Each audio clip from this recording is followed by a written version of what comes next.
Well, Dana, what's this moment like for you? I mean, we're back home in Vegas, right? I mean, you built this facility, and now you finally get to put it to like full use for like a UFC event, right? So what's the feel like for you right now? Yeah, no, it's good to be here. This is where we should have been, a couple weeks ago too. But it's good to be back and pull this thing off, make Nevada feel comfortable. That obviously we can do this, we can do it safely, and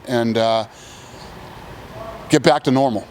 Or sort of normal, anyway. Sort of normal, yeah. It's like, were there any nerves? I mean, this wasn't official till Wednesday, right? I mean, so were there any nerves? Like, could they pull the plug last minute? I don't ever get nervous about stuff like this. I say it all the time. I got the best crew in the world. We can switch on a dime and go anywhere in the world and pull off an event. So I was never worried about it. Right now, all we know is this week and next week. When will we know more, like what the schedule looks like? You keep saying we're just going to start rolling out fights. When do we know more besides May 30th and June 6th? Yeah, one thing that I've learned through the last couple of months is nothing is for sure. Everything can change and overnight. So, we're focused on Saturday. We're going to get through Saturday and see how that plays out. And, I'm ready, willing, and able to put on events anywhere in the world right now. So I told the world, a couple months ago, we'd be the first sport back.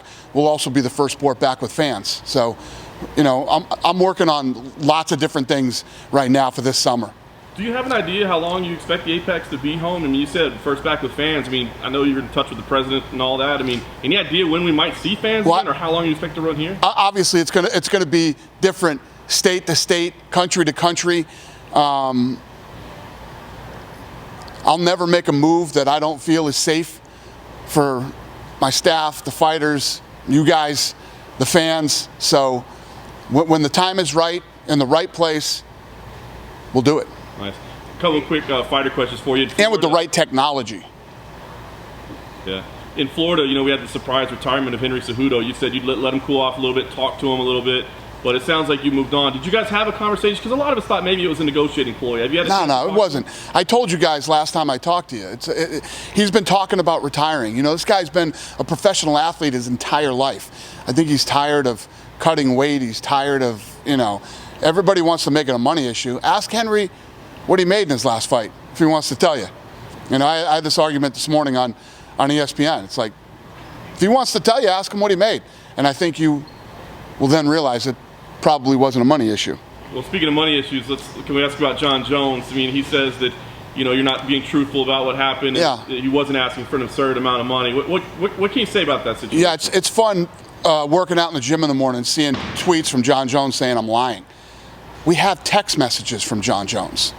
It's not like I can't prove what I'm saying is true. We have text messages from him, but I'm not going to do that.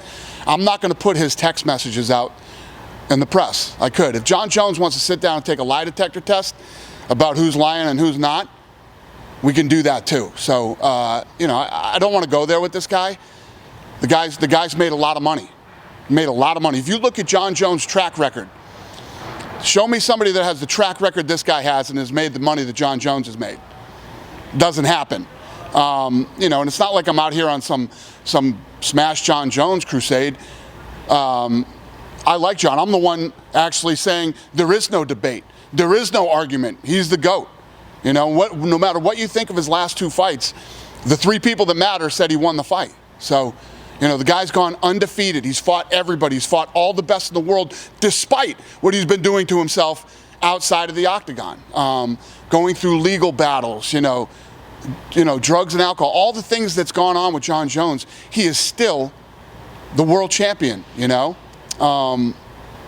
don't know what else to say about it. I know you don't like to talk hard figures, but can you give us an idea, like a percentage-wise or something? Like, what kind of increase was he asking for that you say is absurd? He says it never even got discussed. I'll quote him and what he had said to my lawyer. Told my lawyer he wants what Deontay Wilder was paid. What was that? I don't follow the boxing cards. Does anybody know? 25 million? I think it was 30 million. I think it was 30 million. Was what Deontay Wilder was paid. No, go ahead. About today's weigh-in, everybody was wearing face masks, everybody involved. What was different than in Jacksonville? Was that a Nevada commission mandate? And Yeah. what do you think of Nevada. it? And Yeah. why don't you wear it? By state to state, it's going to be different. You know, everywhere we go, I'm sure different states are going to have different rules. And I wasn't there. I wasn't at the weigh-ins today. I don't have to wear a mask at press conferences. What about tomorrow night at the fight? Will you have to Yeah, I'll be in my room. I'm going to watch the fights from my room. Dana, earlier today, Eddie Hearn put out a press release saying that he's got a press conference with Ghana and Dana White tomorrow. Did you know about that before? No, I like Eddie Hearn. I've said good things about Eddie Hearn. Eddie Hearn said good things about us. I don't think that's going to happen tomorrow. Yeah, I was going to say, do you have any interest at all in that sort of playing No, I'm not interested in that right now. I'm not. Listen, we're in a place right now where we're all trying to get our businesses back up and running. I was talking to you guys about boxing for the last. I'm not even thinking about boxing anymore right now. I'm worried about this business right now. We're in a place where I'd have told you 4 months ago, you could put an 8th grader in charge of Disney, and you couldn't mess that up. I mean, Disney is such a big, badass, powerful company. No movies, no people at theme parks, and no live sports on ESPN.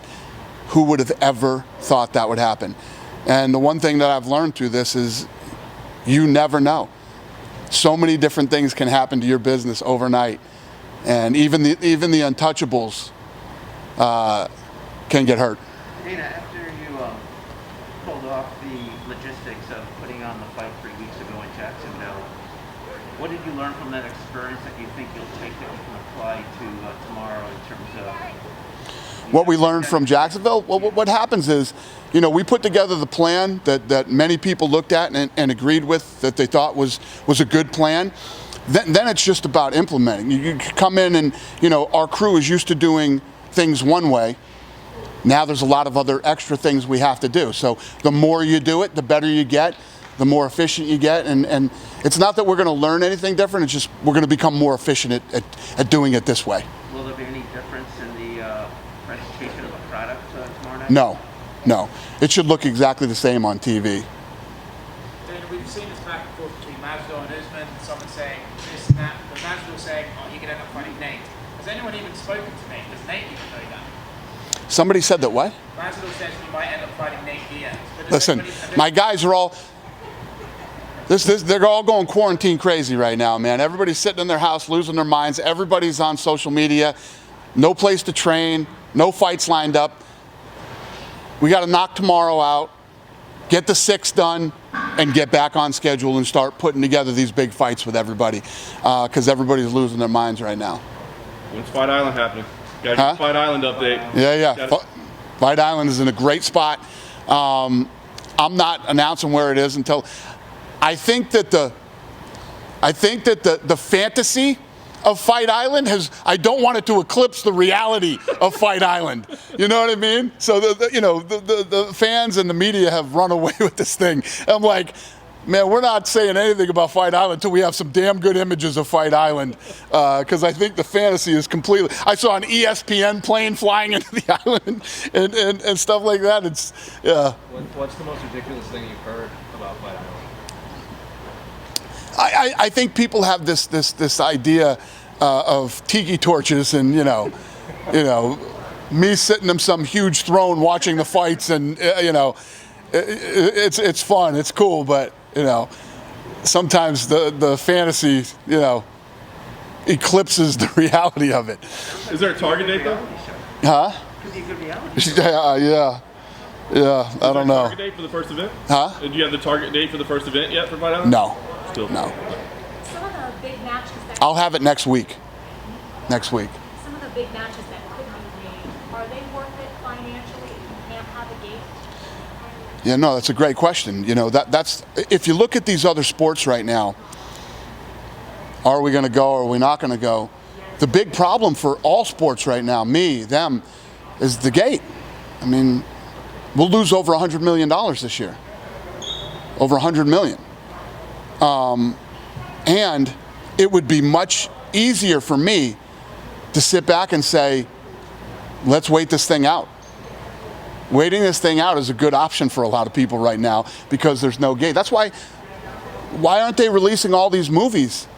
They have all these movies in the can right now. They could be pumping these movies out left and right because they're going to lose possibly hundreds of millions of dollars in releasing these movies without people going and buying tickets at movie theaters.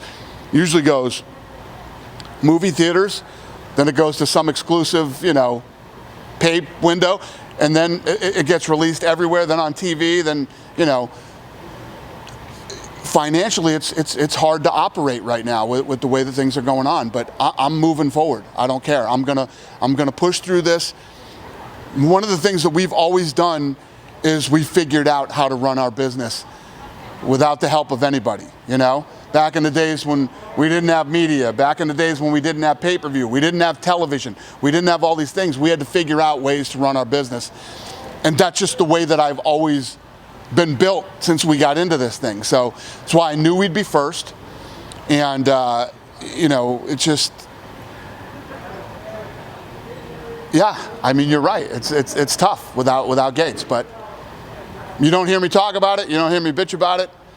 We'll figure it out. You think Conor will fight without a gate? Huh? You think Conor will fight in this environment? Yeah, he's gonna. I mean, unless there's an absolute miracle and the world turns around in the next 3 months, which I don't see happening. I mean, people are crazy right now over this thing. I don't know.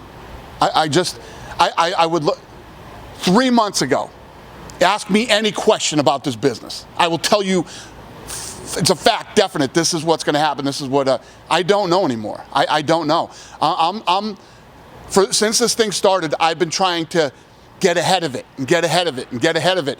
And every time we thought we got ahead of it, the next day it would change. And I'm not going to sit here and act like now that it's all starting to come back, I know what's going to happen 30 days from now, because I don't. So I'm in the same boat as everybody else. I'm just trying to think ahead and try to figure this thing out, and be aggressive and be aggressive, but be smart about it. I mean, you're a guy that's been involved in everything since, does anybody feeling safe in this situation that you're in right now? And you didn't, and Florida when we just started doing it again. And I promise you, the more we do it, the better it's gonna get. Tonight, I will take my 5th test for COVID-19. And that doesn't include the antibody test. So I gotta be the most tested guy, or one of the most tested guys on earth. Last question for Will Conor bring his asking price to fight? Will he bring that down? Will Conor bring what? His asking price of what he needs to fight. I highly doubt it. Even I got guys hammering me for more money right now. Apparently they don't watch the news and know we're in a pandemic, but no, these guys don't. That isn't their problem. You haven't had You know what I mean? that there's no live gate. Well, this isn't. We've never done that to an athlete ever. We've never done that to an athlete. In this business, I am the guy that assumes all the risk, okay? I'm gonna get you to fight for this and you're gonna fight for that. We build a card, right? When we came out in this pandemic, common sense would tell you we're gonna do good. There's no guarantees that we're gonna do well. I assume all the risk, and that is my job to figure out. So if you're one of the problems, I think that's what's going. I haven't paid too much attention to it because I got my own problems. I think that's what's going on in baseball. The owners are saying, "Wait a minute, we're going to get killed here. You guys are going to have to take pay cuts," and the fighters are saying, the players are saying, "Wait a minute, that's not my problem. That's your problem. You got to figure out how to make money. You told me you were going to pay me this much money to play baseball, right?" I haven't done that to any of my employees either. I haven't laid off any of my employees. Nobody at work has taken a pay cut at the UFC. And we're in the same boat that everybody else is in, yet I'm running my business. And I haven't cut anybody's money. I haven't asked one fighter to take anything less. It's the complete opposite. They're asking for more money, And the way that I look at it, that's my problem. I need to figure that out.